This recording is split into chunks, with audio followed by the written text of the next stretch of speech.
Hello and welcome back to the next installment of me teaching you how to shoot revolver. Now, I am a left-handed shooter. That's kind of the whole point of me doing my tutorial slash tips and tricks and all that type of videos. That's the whole point.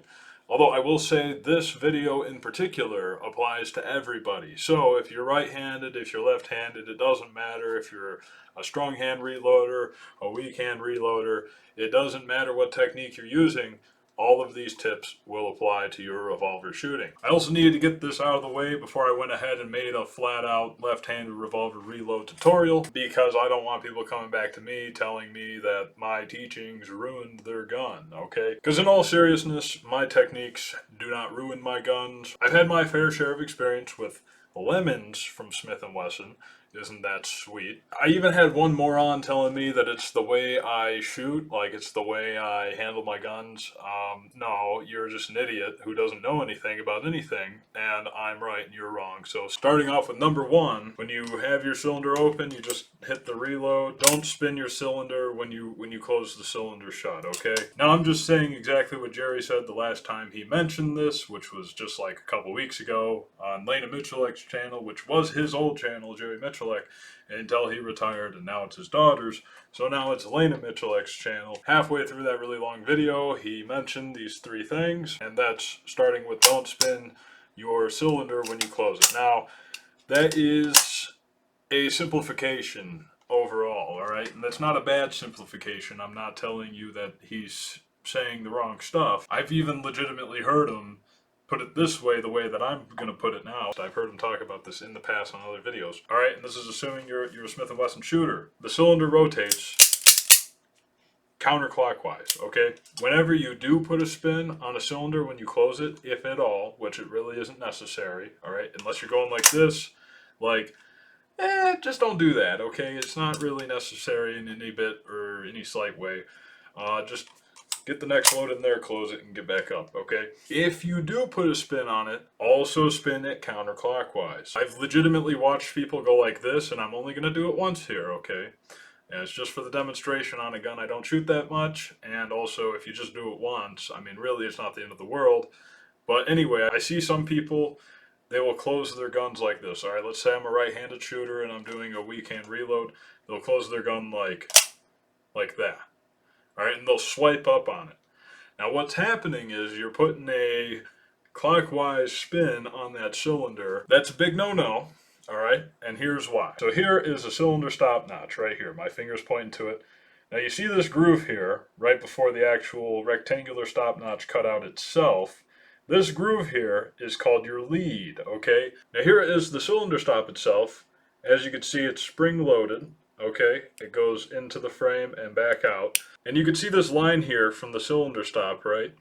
It's dragging across the surface here, but once it gets to this lead allows the cylinder stop to start gradually making its way up and into the space where it needs to be so it doesn't skim right over the actual cylinder stop notch itself. Okay, and because that lead is there, you now have a shallow side.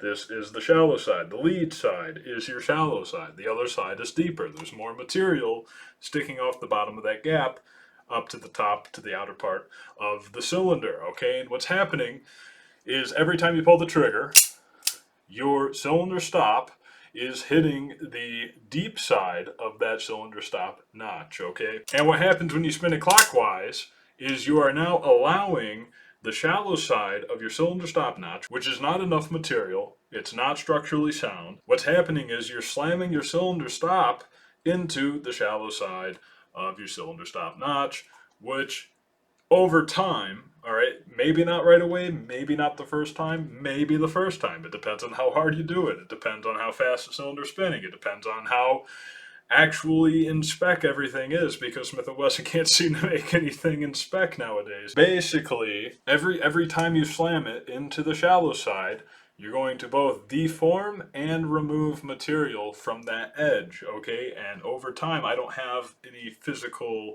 demonstration to show you here, because I've never had this problem myself, because I just simply listened to Jerry Michalek. You will eventually blow that stop notch out, and eventually you're going to have some funky problems with possibly skipping chambers, bouncing chambers, like it'll come around and then bounce back. It's going to be bad, okay? It's not going to be good. You're not going to like it. Your gun is going to be all messed up, and it's going to be a paperweight. All right, second thing, when you are reloading, right, avoid pushing into the rear of the cylinder. I'm doing it right now, all right? This isn't necessarily going to break it first try either. It's going to take a few thousand reps. It might even take, of course, everything, it's all physics, okay? Physics apply. All right, let's think about this. The harder you push, the more force is being transferred into the revolver cylinder yoke assembly. Okay, now what's going on here is we have our yoke.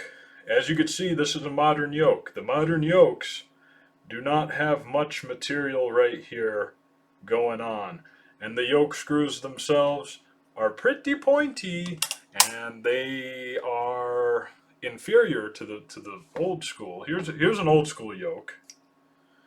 Here's an old school yoke. Look at all that material there. I mean, look at this comparison. You could see the old yoke design to the new yoke design. For whatever reason, these stupid idiots decided to completely downgrade the yoke attachment assembly area.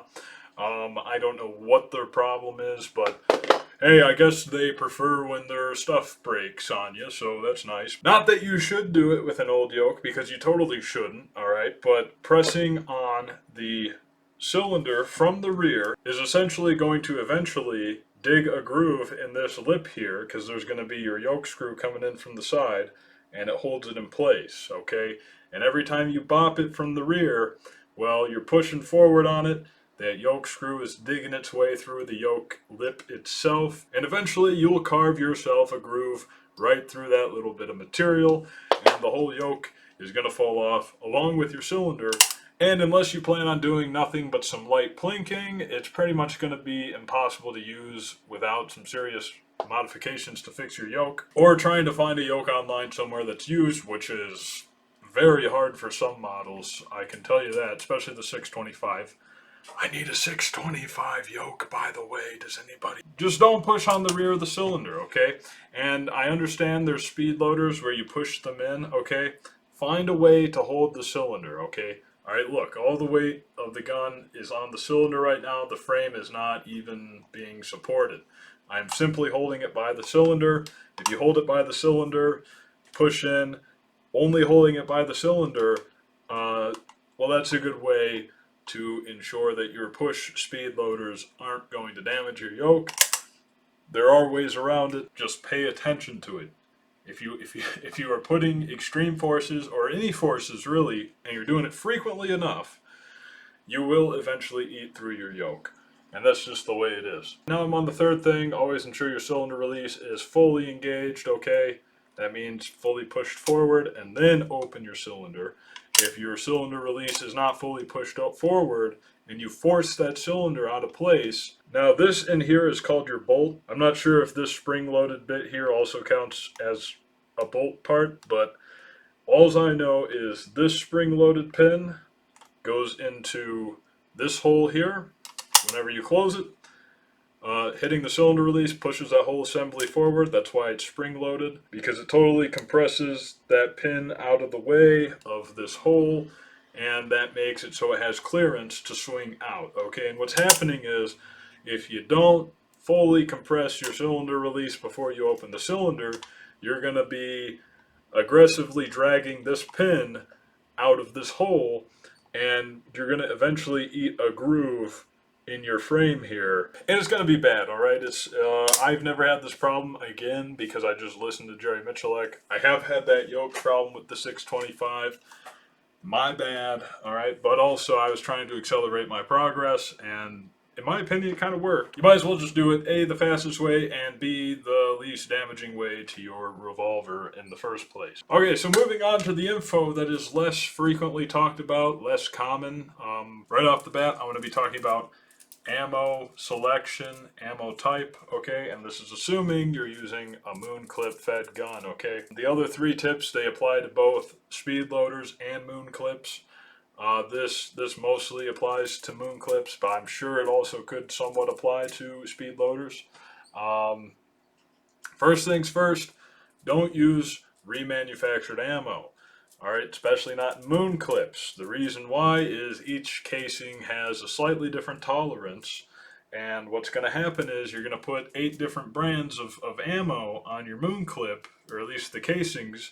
Alright, they might be all the same bullet and the same powder charge, alright, the same load, but your casings are all going to be different. They're all going to be different tolerances, different specs, and essentially, it doesn't like that for loading. All right, that does not make it easy to drop in. It gets caught up so much easier when you have a mixed casing batch, right? It's just less ideal. Now you can get away with it if you get a little lucky. I remember back when I first started this stuff, I ordered a bunch of that 2A warehouse stuff, and I legitimately went through, once I realized that like mixing it doesn't work, I went through all like 2,000 rounds of it that I ordered, and I organized it by brand. And by the end of the day, I had like 10 different piles of 9mm that was these different brand casings that I then shot on their own moon clips accordingly. And that kind of worked a little bit better, but also you got to understand reman is just like, that's like pushing the limits on the specs, okay? It is.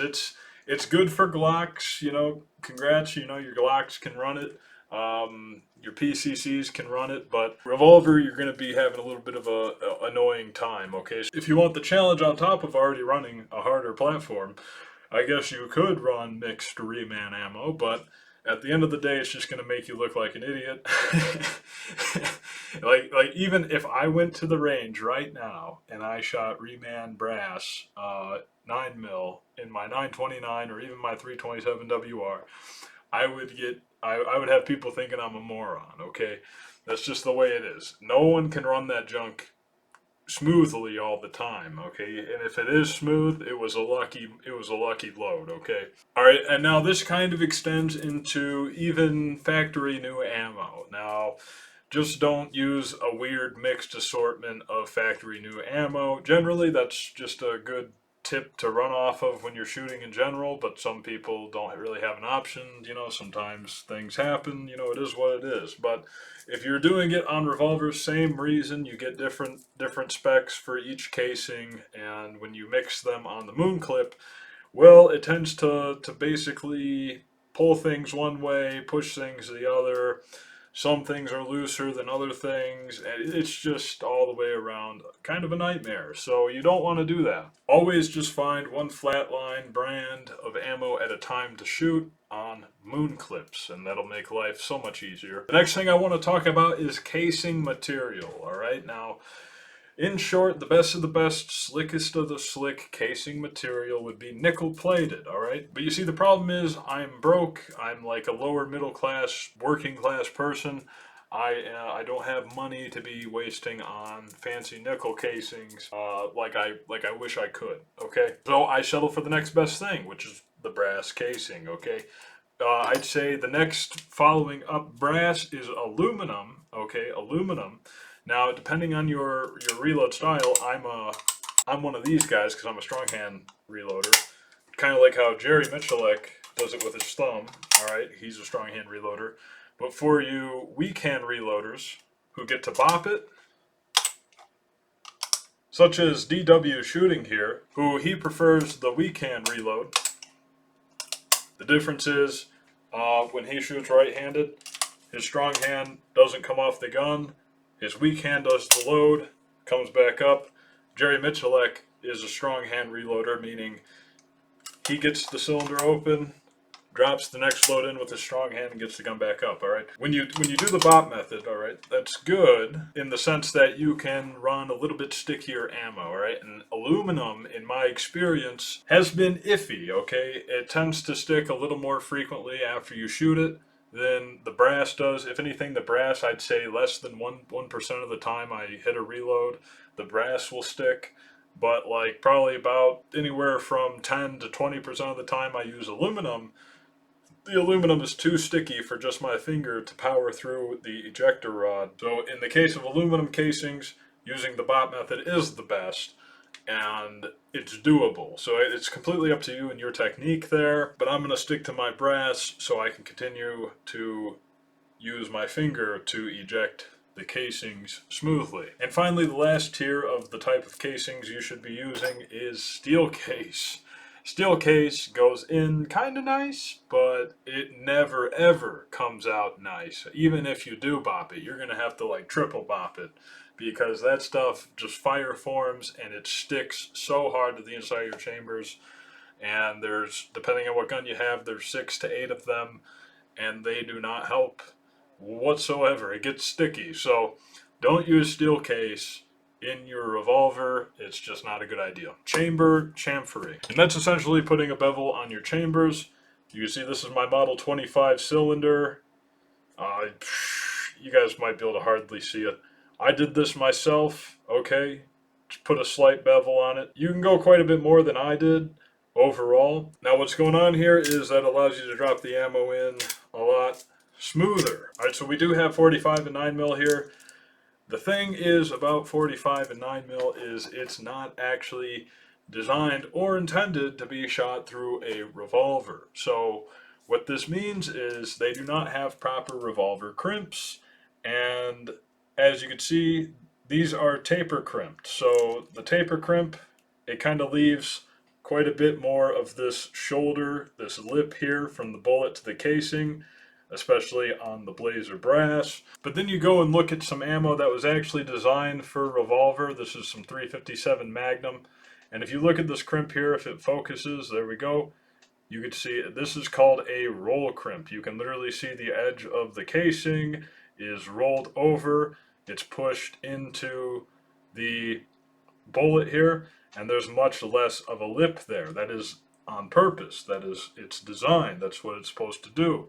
All right, here's a tumble upon impact. As you can see, it's roll crimped, okay? You can literally see the light reflect across the edge of that casing here, and you can see it's rolled over. All right, the roll crimps are wonderful for revolver. It makes it easier to feed them into the chamber. And well, what happens is you start putting some taper crimps into the revolvers, and it just catches on those cylinder chamber faces a lot easier because it's not the proper crimp. Okay, I wish there was some 9mm brand out there that would truly roll crimp. I will say Winchester White Box does seem to be more of a roll crimp style crimp, but at the same time there's no direct evidence that it's specifically a roll crimp. If anything, it looks like a hybrid. I have no clue what's going on there. But it appears to be like this weird taper roll crimp hybrid thing that they got going on. Also, to let you guys know, roll crimps aren't good for autoloaders. Autoloaders tend to have more malfunctions with roll crimps. Isn't that funny? So you can't have it one way or the other. You have to have it one way, all right? Taper crimps work best for autoloaders. Roll crimps work best for revolvers. It's just the way it is. I wish there was more options for 45 and 9mm that were roll crimped. Unfortunately, there doesn't seem to be any really that are readily available and consistent. All right, like I said, Winchester White Box appears to have some type of roll crimp going on, but it's also not consistent in the slightest. So it's like, I don't know what's going on there. I don't work there. I don't care. All right, I'm just letting you guys know. So in all seriousness, a chamfer job or the beveling you get on the chamber faces, in my personal opinion, in my well-seasoned opinion, is not a competitive advantage. If anything, it's just like a simple, please work, all right? That's all it is. That's it, work and work consistently. First off, you could just do it yourself. Like, let's be real here. And now, I don't recommend you to if you're not confident, but if you're confident, I guarantee you can do it yourself. Like, it's not hard, okay? I don't understand why anyone would deem it as a competitive advantage. It literally does not make you reload any faster. All it does is it ensures more consistent, smooth reloads.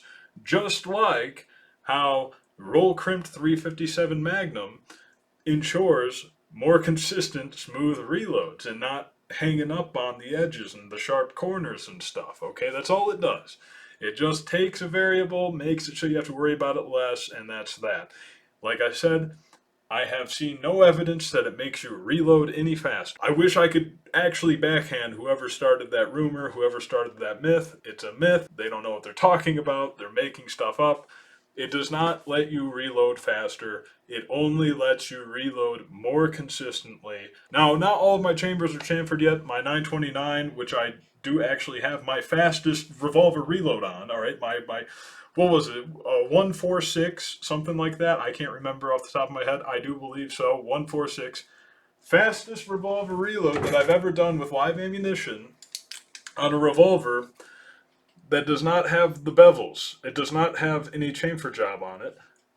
Explain that. See what I'm saying? It's just, it makes no sense to say that it makes you reload any faster. It just makes you more consistent. Anyway, guys, I gotta wrap this video up. I hope I informed you of some good info. Just remember those 3 don'ts, never do's, all right? Never do those things. Understand your ammo, all right? Don't be mixing up ammo brands. Try and keep it the brass case, all right? The brass case is slicker than aluminum or especially steel. Never shoot the steel, okay? It's not even worth trying. Anyway, I hope this helped, and have a wonderful, nice little rest of your day. How about that?